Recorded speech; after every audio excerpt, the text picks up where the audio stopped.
Ya, iya. Ada apa ibu? Bapak nggak usah bicara. Pak! Bapak! Ibu kan mau uang dulu ya? Nggak bisa. Bapak! Corona itu atas terus. Kenapa sih ibu? Bapak sengaja ya melaporin aku ke polisi. Apa sih kak? Bapak tenang, aku masuk penjara. Kenapa sih ibu? Salah lo deh.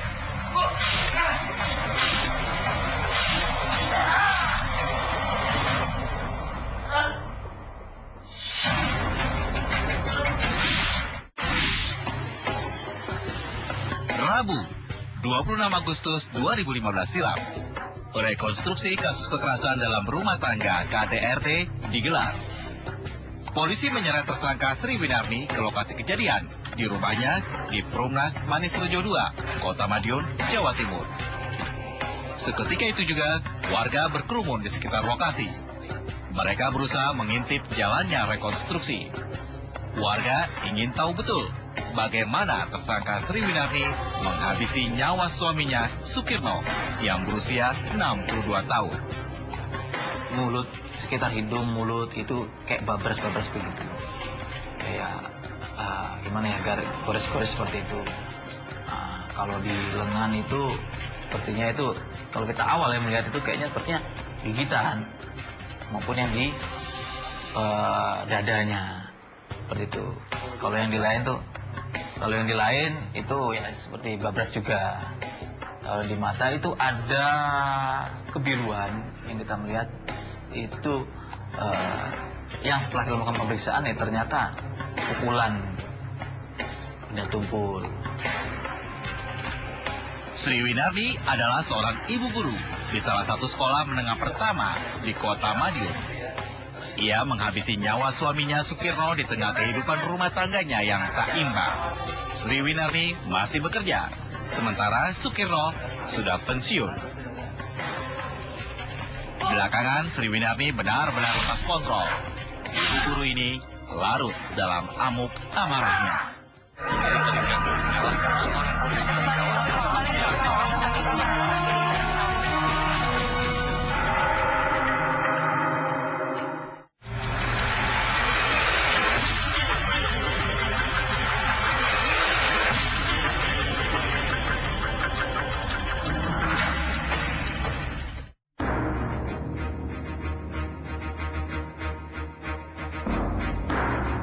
Yang kita temukan dari baik pemeriksaan saksi-saksi maupun tersangka, yang digunakan itu kebanyakan itu tangan kosong, baik itu untuk meremas, menyakar, itu menggigit. Ya. Ada satu alat yang digunakan untuk memukul korban, itu ada sepatu. Jadi hak sepatunya si tersangka ini digunakan untuk memukul mata daripada korban. Pak! Bapak! Apa sih itu? Keluarin motor sekarang. Ini kan masih gelap bu, masih subuh gini ya. Alah Bapak. Ibu ini mau ngawas ujian loh. Udah cepet keluarin motor. Bapak tuh masih capek tuh. Capek memangnya, aku juga gak capek.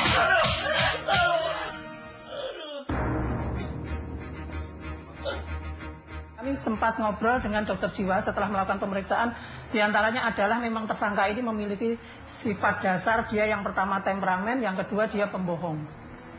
Pembohong, dia suka berbohong dan dia memang secara IQ dia termasuk tinggi, pandai, cerdas.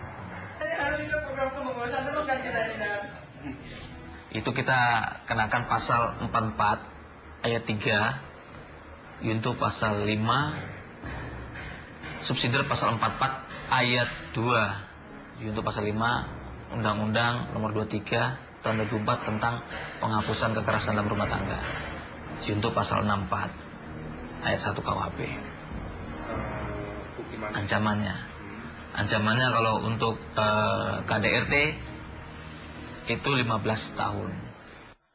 Bagaimana situasi dan belukar persoalan rumah tangga Bu Guru Winarni dan suaminya Sukirno dalam keseharian? Lagi apa sih Pak? Apa sih bu? Bapak panggilan Mas. Ayo, udah siang, antar Ibu. Udah siap.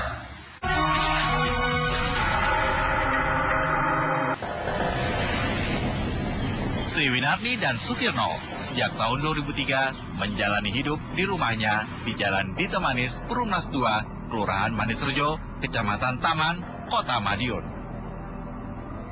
Setelah menikah tahun 1987, Sri Winarni dan Sukirno memiliki 2 orang anak, Erna Widya dan Septifani Wicaksono. Setelah kedua anaknya besar, Sri Winarni dan Sukirno tinggal berdua. Sedangkan Erna tinggal di Solo. Lalu Septifani Wicaksono kuliah di Malang. Selama hidup berdua, nampak perbedaan karakter antara Sri Winarni dengan Sukirno.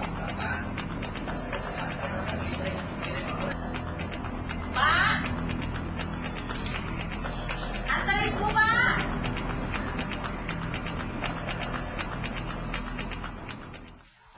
Dalam keseharian, para tetangga melihat kesibukan Sukirno melayani kebutuhan Sri Winarni.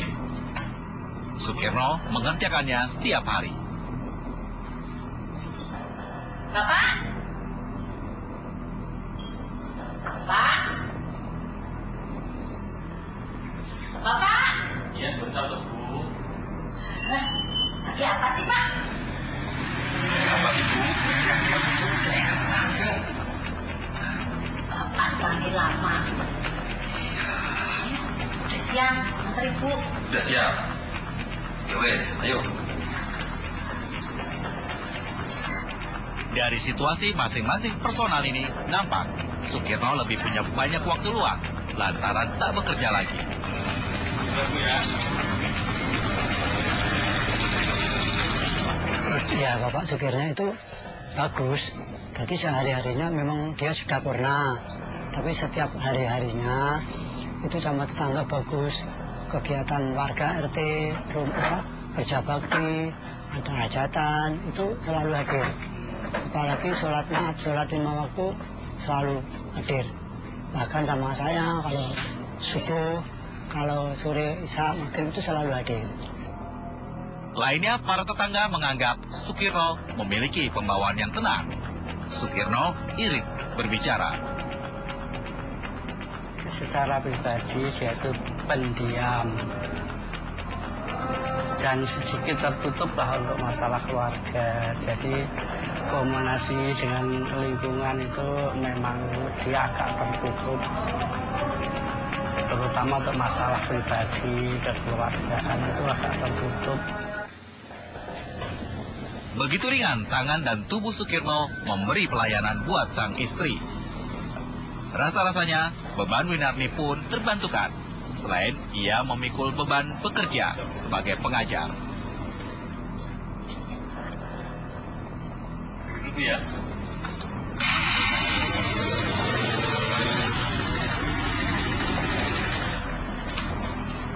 Bahkan juga saya mendengar dari teman ya, bahwa Pak Kerno itu juga sering ngantarkan makan siang untuk Bu Win.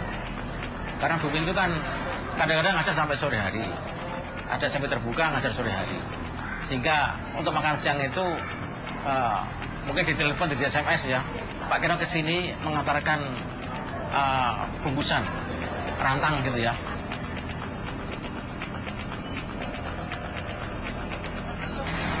Kira-kira setelah UTS ini anak-anak nilainya gimana ya?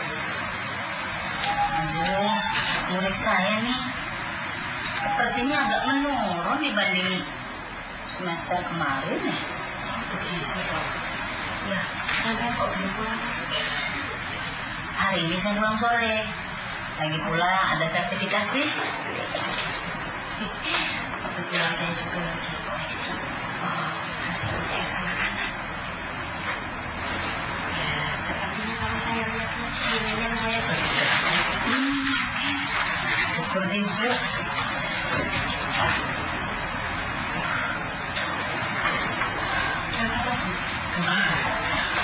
Saya menunggu kiriman makan siang. Kan suami saya selalu mengirim. Bojomu baik banget ya. Saya keluar dulu ya, Bu. Ya, lanjut.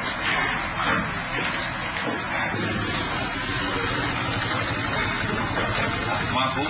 Agak telat. Bapak lama banget sih. Kemana dulu? Ibu udah lapar nih. Macet, Bu. Nih, Bu, makannya, Bu.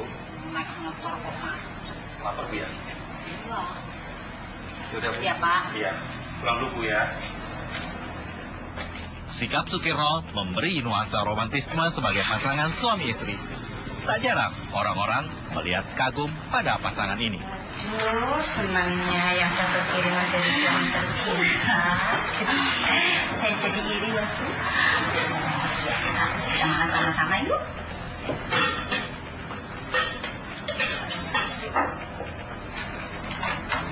Oh ya, pintar saya. Sama-sama dulu. Rasanya beda.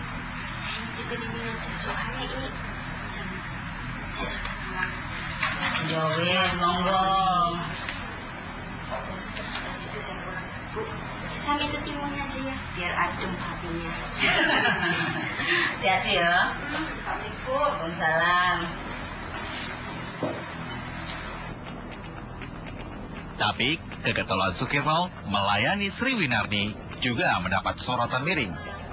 Sebagian orang-orang dekat memandang apa yang dilakukan Sukirno seperti tak biasa, tak wajar, berlebihan. Ya, dia minta menang sendiri gitu loh. Kalau apa itu menyuruh itu harus berangkat. Kalau punya apa itu keinginan itu ya harus dilaksanakan. Oh, jadi Pak Kirno sering disuruh-suruh ya? Iya Pak, oh itu satu hari kadang-kadang 15 kali ke barat ke timur itu. Ngapain tuh? Beli apa? Iya, beli apa? Nggak ngerti itu. Ampun.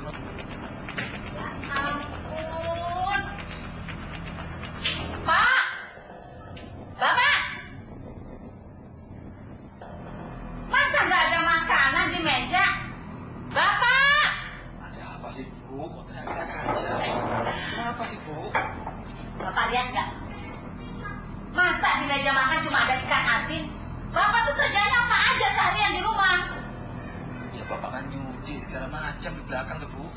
Alasan aja. Setiap hari juga memang begitu. Saya ini lapar, Pak. Saya pulang kerja. Saya butuh gizi. Ya udah, Bu lah. Bapak mau kemana? Pergi, Bu. Ih, Alhasil, pemandangan yang terjadi, Sukirno terkesan menjadi bulan-bulanan perintah istrinya. Sementara Sukirno bagi terkunci, ia tak bisa berbuat banyak. garamnya Lantas bagaimana hari-hari Sukirno selanjutnya? Ketika Sri Winarni terkesan begitu kuat mengendalikan Sukirno, kan bisa cari di warung lain. Ampun, Bu. Aduh, ampun, Bu. Ampun, Bu. Aduh. Ampun, Bu.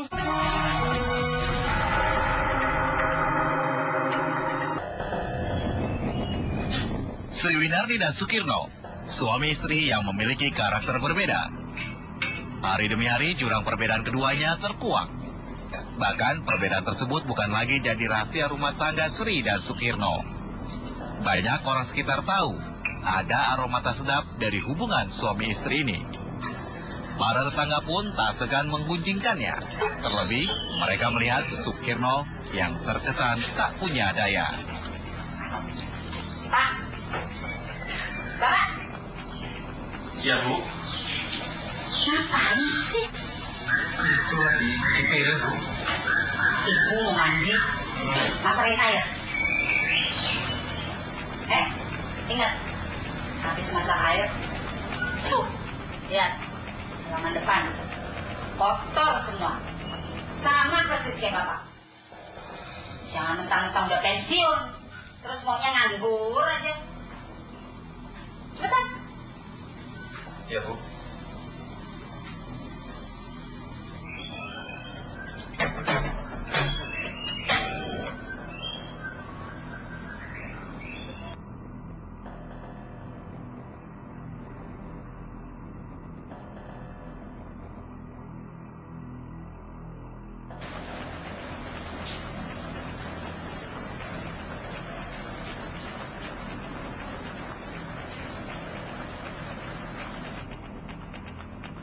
Hal misalnya umpama bapak disuruh beli apa gitu kurang sesuai dengan kehendak dia itu seperti ribut. Sampai kasihan seperti anak kecil disuruh anak orang tua kan salah dikit aja bisa ribut gitu loh. Pak, Bapak. Apa sih, Bu? Apa? Di rumah kita tuh sudah habis-habisan. Semuanya habis. Bapak pergi ke warung. Iya apa nih? Beli gula, kopi, sama garam. Kopi, gula, garam. Nah, udah cepet ya. Dia itu merasa kelelahan di dalam melakukan aktivitas di luar rumah. Sebagai guru dia sudah kelelahan. Jadi ketika dia di rumah, yang dihadapi kan hanya suaminya saja yang ada. Jadi dia melampiaskan emosinya karena merasa kelelahan yang menurut tersangka karena beban kerja yang terlalu tinggi katanya. Lama banget sih, Pak. Ini pesanannya. Coba lihat.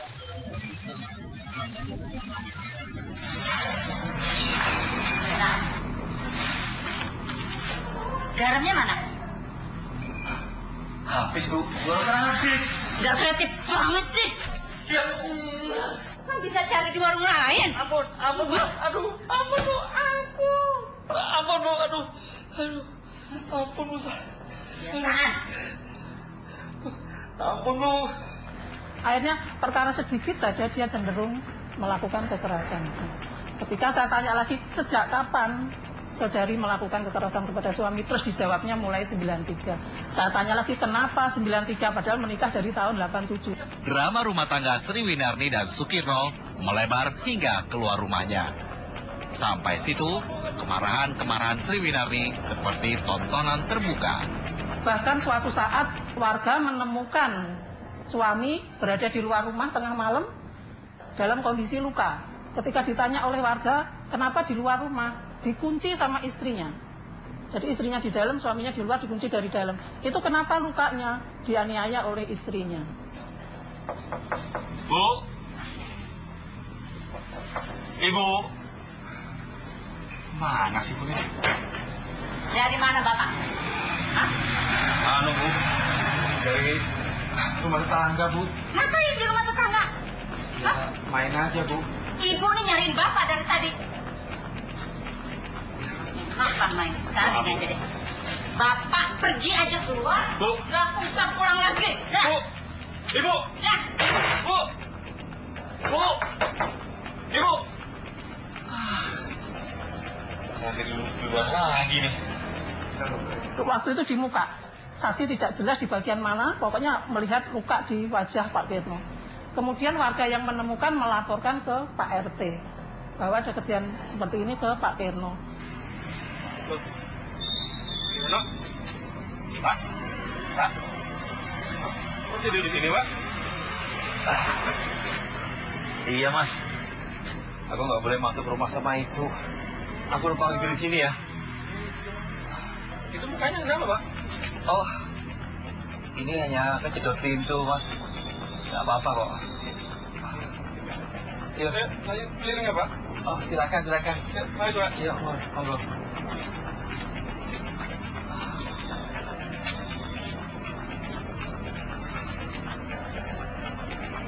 Pada saat arisan RT, ini pernah disampaikan ke Pak Kirno. Pak Kirno ini diminta oleh warga untuk pisah rumah dengan istrinya. Tidak usah bercerai, tapi pisah rumah saja, takutnya nanti fatal. Karena itu kan tetangga sering mendengar seperti itu. Begini Pak Kirno, bukan kami ingin mencampuri urusan rumah tangga Bapak.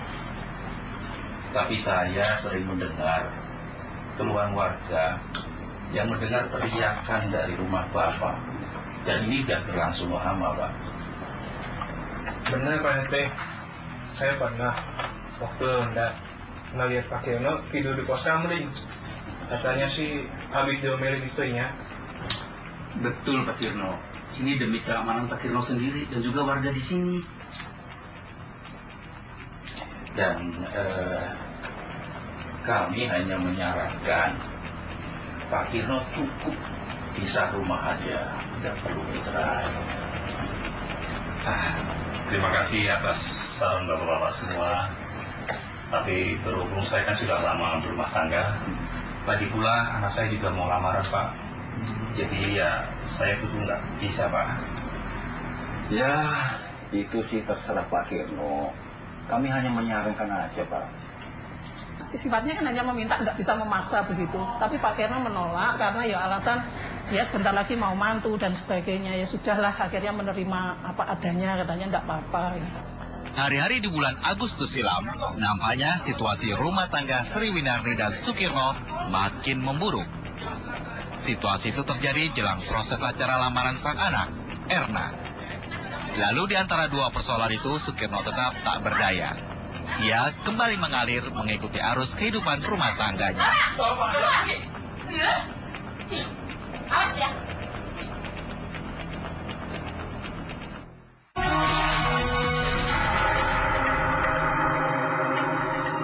Begini Pak Kirno, bukan kami ingin mencampuri urusan rumah tangga Bapak, tapi saya sering mendengar warga sekitar rumah turun tangan. Mereka mencoba meredam amuk rumah tangga Sri Winarni dan Sukirno. Betapa kegaduhan rumah tangga Sri dan Sukirno sudah menjadi persoalan bersama. Tapi Sukirno yang lemah bersikeras menjalani kehidupan rumah tangga tanpa ada perubahan. Dan akibatnya, teater kekerasan rumah tangga Sri dan Sukirno makin menjadi-jadi. Kami hanya menyarankan. Termasuk suatu saat dia pernah membawa gunting, pernah membawa pisau, pernah mengejar suaminya. Suaminya kan lari ke rumah tetangga. Sama tetangga dihalang-halangi ketika tersangka mengejar suaminya, dibilang, kamu kalau boleh masuk rumah saya dengan syarat pisau atau guntingmu buang dulu. Katanya itu sudah lebih dari 2 kali seperti itu. Pak Kamto, loh, ada apa? Kenapa Pak? Saya kejar-kejar saya Pak, tolong Pak. Jangan terang-terang aja Pak, kita masuk. Iya, ya, tolong Pak. Iya, ini. Ada apa ini? Bapak nggak usah bercanda. Pak. Bapak. Ibu kalau mau masuk, buang dulu guntingnya. Nggak bisa. Bapak. Tolong Pak. Awas ya. Pasti, warga kian khawatir soal keselamatan Sri dan Sukirno yang ujung-ujungnya berdampak pada kenyamanan lingkungan. Teater kekerasan rumah tangga Sri dan Sukirno sudah sampai jalanan dan rumah warga. Sebetulnya ya namanya keluarga kan kalau ada cekcok dikit kan masalah biasa, tapi ini memang agak luar biasa orangnya tuh. Karena ibunya kan temperamen jadi sering ribut aja gitu. Pak. Ada apa? Itu loh, Pak Kirno sama Bu Kirno berantem terus. Bapak kan keamanan di sini. Tolong deh, gimana gitu? Betul Pak Kamto. Saya juga sering mendengar Pak Kirno itu menjerit-jerit. Aduh. Saya juga bingung apa yang dilakukan mereka ya. Iya Pak, aku juga pernah kesini. Bobok gunting. Bapak juga tahu sih, tapi gimana ya? Ya udah deh, besok kan ada arisan. Pak Kirno kan ada. Nanti kita bicarakan aja ya. Oke, Pak. Dia menceritakan bahwa pada tahun 93 ketika dia melahirkan anak yang kedua, dia punya anak yang nomor 1 sudah istilahnya sudah repot ngurusi anak yang pertama, kemudian tambah anak yang kedua, kemudian tidak tahu kenapa pada saat itu dia tengkar sama suaminya yang sebelumnya suaminya tidak pernah melakukan kekerasan. Tiba-tiba pada saat itu suaminya tuh marah sekali, kemudian meremas si tersangka itu. Dari situ dia timbul dendam. Dan menurut tersangka sejak saat itu dia sering melakukan kekerasan terhadap suami. Yang menarik lagi, yang katanya mulai 93 si istri sering melakukan kekerasan terhadap suami, tidak pernah sekalipun suami membalas dengan kekerasan. Jadi tidak pernah sama sekali. Yang dilakukan suami ketika dia menjadi korban dari perilaku istrinya seperti itu hanya menghindar dan melampiaskan dengan kata-kata. Rumah tangga Sri Winarni dan Sukirno di ujung gawat. Padahal seorang anaknya, Erna, sebentar lagi hendak memasuki masa rumah tangga.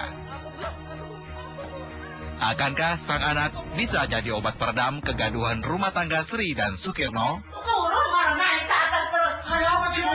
Apa sih, Bu? Sabar, boleh. Bu.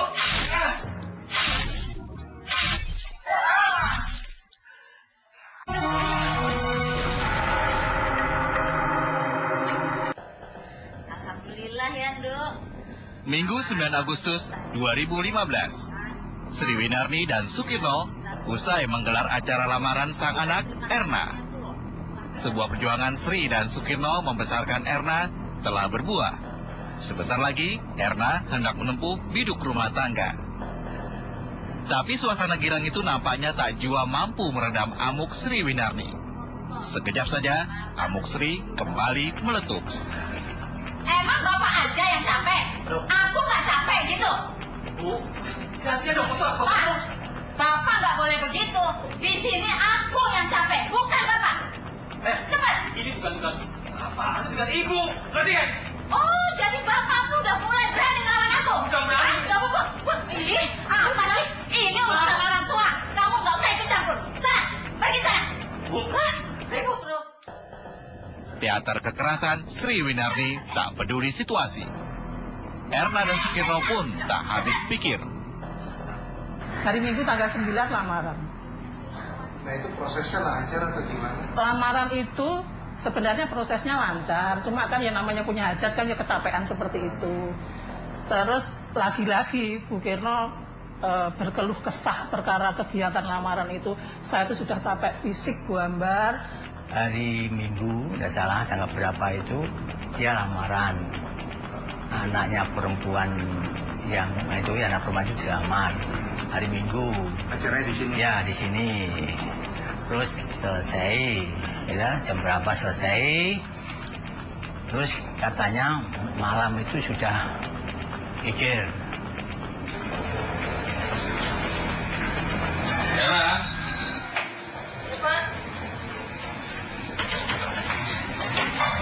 kamu sudah siap semua barang-barang? Sudah, Pak. Nanti kalau kamu di sana, di Solo, jaga diri hati ya. Jangan banyak bermaksud macam-macam ya.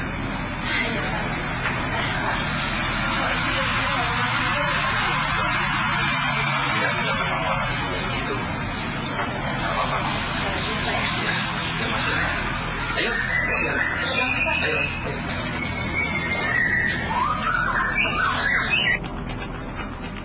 Waktu merayap di rumah Sri dan Sukirno. Rasanya gelaran acara lamaran sang anak, Erna, masih belum luntur dari ingatan. Tapi gaduh kembali berkumandang dari dalam rumah Sri. Bapak, ngapain di kamar Ibu?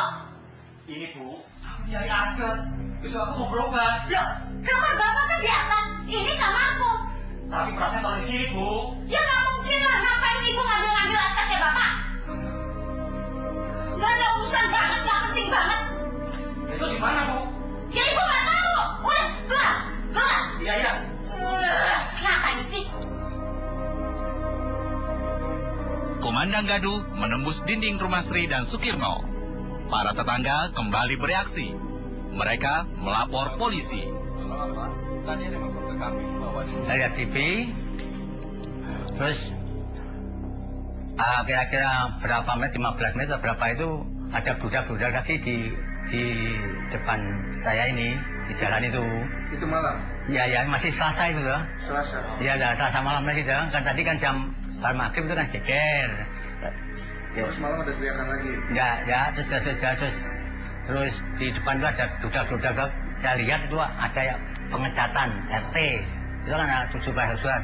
Ada orang berapa itu ngecat, terus saya keluar. Ya, keluar saya ikut ngecat. Duduk di itu sebelah timur sana. Terus itu, itu masih geger. Oh jadi orang-orang pada dengar? Iya, dengar itu. Laporannya gimana? Laporannya begini, selamat malam Bapak, ya, saya dari warga RT ini, jalan ini, atas nama saya Sukamto ya. Ini kebetulan saya mendengarkan tetangga saya ada suara yang tidak. Halo, selamat malam. Iya Pak, saya Pak Kamto nih Pak. Iya, saya mau lapor Pak. Kebetulan di komplek saya ini lagi ada ini nih Pak. Ada berantem Pak. Jadi saya mohon ya Pak ya. Iya Pak. Oke Pak. Iya, makasih Pak. Selamat malam Pak.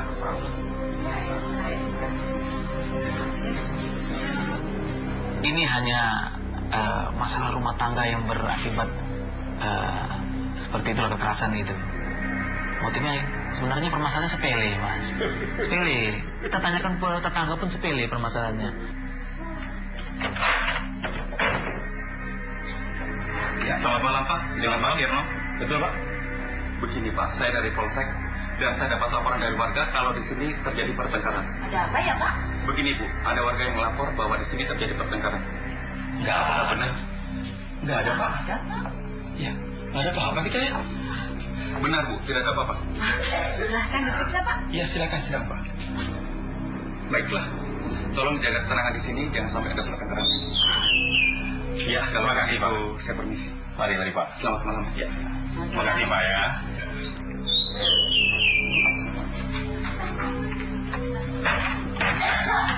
Terus Bu Kirna sama almarhum sempat keluar, didatangi petugas. Setelah didatangi petugas, ya mungkin kan maksud petugas kan melerai dengan adanya atau apa itu istilah bertengkar malam hari, mengganggu lingkungan gitu ya mungkin. Setelah itu setengah jam kemudian petugas meninggalkan tempat. Sri Winarni kian mabuk dalam amarahnya. Sementara Sukirno tetap tak berbuat apa-apa. Enggak Bu. Bapak usah bohong. Bapak kepengen aku ditangkap polisi, iya? Siapa yang melapor ke polisi? Siapa Bu? Gak mungkin polisi tahu. Aku nggak tahu Bu, benar. Kamu bohong aja. Tunggu dulu. Apa sih? Tunggu dulu, aku mau ngomong. Udah. Gak mungkin polisi tahu kalau Bapak nggak lapor polisi. Nggak tahu. Bapak. Ih. Bapak. Sri malah berbalik menyerang para tetangga. Sri menganggap para tetangga telah mencampuri urusan rumah tangganya. Ibu, maksud Ibu apa? Ibu ngelaporin saya ke polisi. Siapa yang ngelaporin? Ibu nggak usah bohong deh. Saya tahu Ibu sama Bapak ngelaporin saya ke polisi. Kenapa? Hah? Kalian nggak suka saya ada di sini? Nggak ada yang ngelapor. Nggak ada yang ngelapor, nggak ada yang ngelapor. Saya akan tuntut kalian. Ingat itu.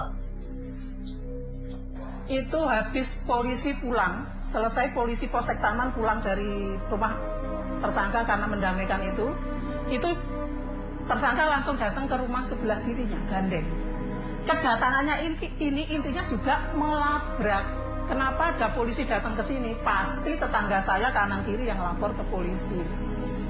Dia biasa seperti itu. Jadi ketika datangnya terus berak-berak seperti itu, dia sudah biasa. Malam itu, suasana di kompleks perumahan Manis Rejo 2 tercabik ulah Sri Winarni. Tidak ada suara lagi sampai setengah 12. Bapak-bapak di sini saya biarkan karena sudah jam malam. Udah malam pulang ke rumah masing-masing. Pertengkaran ini terjadinya 2 hari nih. Senin, Selasa, Rabu baru ditemukan. Jadi Senin itu sudah bertengkar. Selasa itu bertengkar lagi. Pagi itu si korban itu diminta tolong oleh tersangka untuk mengeluarkan kendaraannya karena kan si tersangka ini pagi-pagi harus bekerja. Bapak. Masih Bu. Keluarin motor sekarang. Ini kan masih gelap Bu, masih subuh gini ya. Iyalah Bapak. Ibu ini mau ngawas ujian loh. Udah cepet keluarin motor. Bapak tuh masih capek tuh. Capek, memangnya aku juga gak capek. Sri belum puas juga menghajar suaminya dengan sepatu. Setelah sepatu, giliran benda tajam lainnya. Dan Sri Winarni menuntaskan drama kemarahannya. Sri menghabisi nyawa suaminya di dalam rumahnya. Tak ada satupun yang tahu persis bagaimana pergulutan keras Sri dan Sukirno. Turun malah naik ke atas terus. Apa sih Bu? Sabar Bu.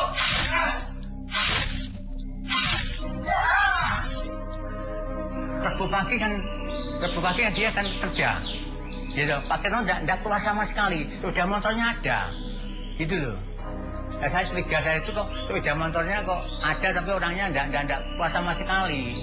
Bu Kirno itu menelpon temannya, bukan tetangganya. Ngecek. Iya, mungkin keadaan seperti itu saya tidak ngerti caranya. Pokoknya susahnya itu teman, mungkin temannya melihat ke atas. Halo, Bu Supia. Tumben Bu, ada apa Bu? Iya, aku mau ngasih tahu nih Bu, suamiku sakit. Oh, sakit apa toh? Iya, sudah beberapa hari ini. Ya, Ibu sibuk? Enggak. Iya, maksudnya kalau memang tidak merepotkan, supaya Ibu sama Bapak bisa datang ke sini. Bisa. Terima kasih ya, Bu. Ayo.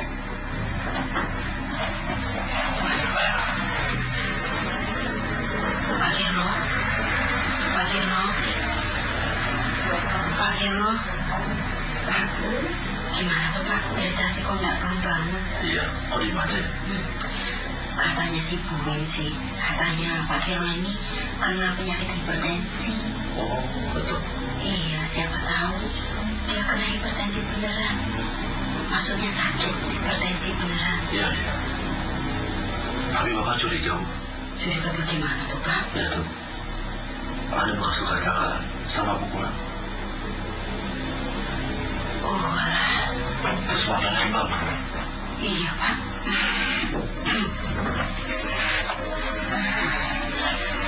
Gimana Pak? Bu? Keadaan suami saya? Baik. Sebaiknya Bapak dibawa ke rumah sakit saja. Baiklah. Mari, iya Bu. Telepon ambulans saja. Dia mengatakan bahwa saya temannya Bu Kirno. Ya ada apa? Pak Kirno sakit keras. Di mana? Di rumah Pak. Di loteng atas. Oh ya sudah Pak, kalau begitu saya tak ke situ. Padahal baru saja kita sarankan yang lain. Selamat malam Pak. Malam Pak. Tadi ada telepon ke kami bahwa di sini ditemukan mayat. Betul Pak, Pak Kirno yang meninggal Pak. Pak Kirno yang semalam bertengkar itu Pak. Betul Pak, saya yang telepon. Padahal saya kesana kemarin dan sepertinya tidak terjadi apa-apa. Ya kalau begitu lebih bagus kita cek ke Pak Kirno saja. Ya betul ya, betul Pak. Betul. Ya, mari ayo ke sana. Mari.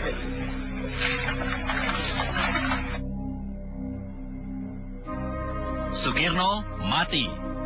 Warga bukannya tak mengendus kematian Sukirno, tapi kepastian matinya Sukirno harus didahului penyelidikan. Di situ kami menilai bahwa korban ini ada kejanggalan gitu meninggalnya. Gitu loh. Kejanggalannya kami lihat dari pertama secara fisiknya, kami lihat dari tubuh korban itu. Jadi ada luka-luka gitu loh. Nah, pertama kan kita tidak mengetahui luka itu dari apa, tapi kita harus mengetahui apa penyebabnya kan gitu. Dua hal yang hasil otopsi itu yang kira-kira itu menyebabkan itu kematian, yaitu ditemukannya di tulang jakun ini ada patah di sini. Ada patah yang pertama, tapi menurut dokter sih ini tidak menyebabkan kematian secara fatal, tapi akan menyebabkan kesulitan untuk bernafas. Apabila dia tolong ya meninggal juga.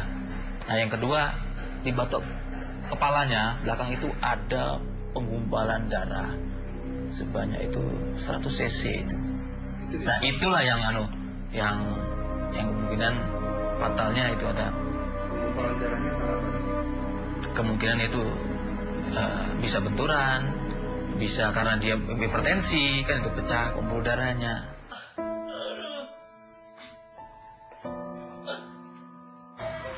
Dengan guruku juga baik, tidak ada masalah ya. Jadi beliau ini orangnya supel ya, ramah kepada kita semuanya. Tidak ada masalah dengan kami ini. Cuma peristiwa di rumahnya itulah yang saya juga dengan teman kaget betul. Kok sampai seperti itu? Kenapa kaget? Ya, kagetnya karena saya sehari-hari melihat ya, dengan suaminya ini terutama. Kan beliau sering almarhum ya, Pak Kirno itu kan sering mengantarkan Bu Win ke sekolah. Sering itu saya lihat. Kemudian siang juga jemput. Ketika jemput di depan sekolah begini, saya juga menyapa gitu ya. Pak Kirno, assalamualaikum, apa kabarnya gitu ya. Ketika saya tunjukkan foto-foto suaminya yang meninggal, luka di situ kan dingin gitu orangnya. Kemudian saya pancing, ibu sampai dengan sekarang, ibu sudah menyadari kalau perbuatannya ibu itu salah. Lalu saya menyadari kalau salah, ibu menyesal nggak? Tidak. Saya tidak menyesal, karena saya tidak berniat untuk menyakiti apalagi membunuh suami. Saya tidak punya niat sama sekali.